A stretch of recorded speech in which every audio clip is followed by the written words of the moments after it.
Morning, David Stewart from Straight Talk Wealth Management. My Monday musings for the 14th of February 2022.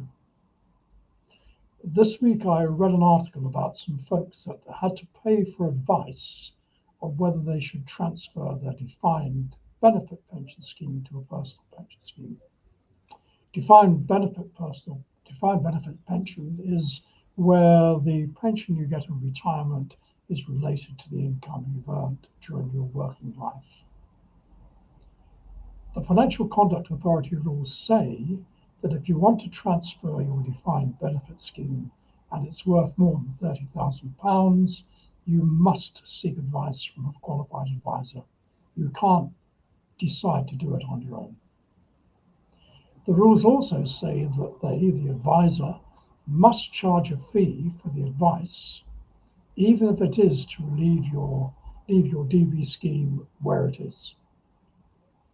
The problem for people in the article was that this is what they were told. They should leave it where it is. They didn't like the advice, but didn't want to pay another advisor in case the second advisor came to the same conclusion. Although the FCA has made a few mistakes, I think that these rules make a great deal of sense. I say this based on bitter experience that I've had trying to help clients whose defined benefit schemes have been transferred to personal pension schemes, normally a self-invested personal pension, and they've become almost valueless. In one case, a pension that was with the Ford Motor Company's defined benefit scheme and had a value of £160,000 was transferred, and by the time the client came to us, it was only worth £30. That's right, £30. It took me nearly 3 years to get this put right, but eventually the client was put back in the position he would have been if the transfer had not taken place. But it took 3 years.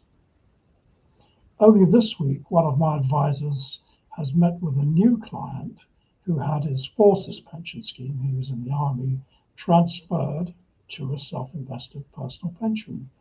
The problem is the firm that did it is now based in Venezuela.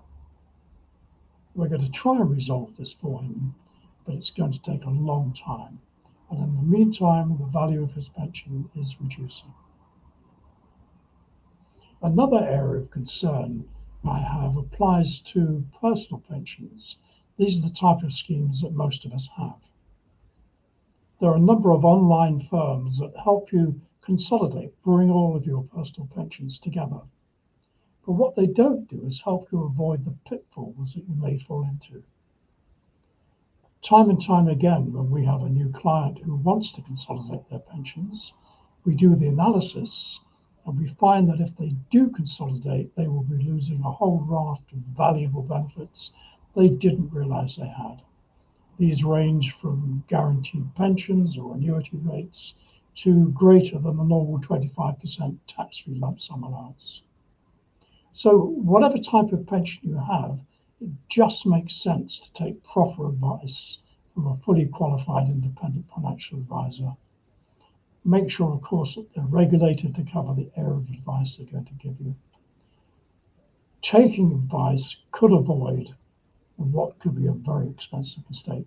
So, to the markets. If you want to know what's happened in the markets over the last week, please go to our website, straighttalkfinancial.co.uk, and I look forward to talking to you again next week.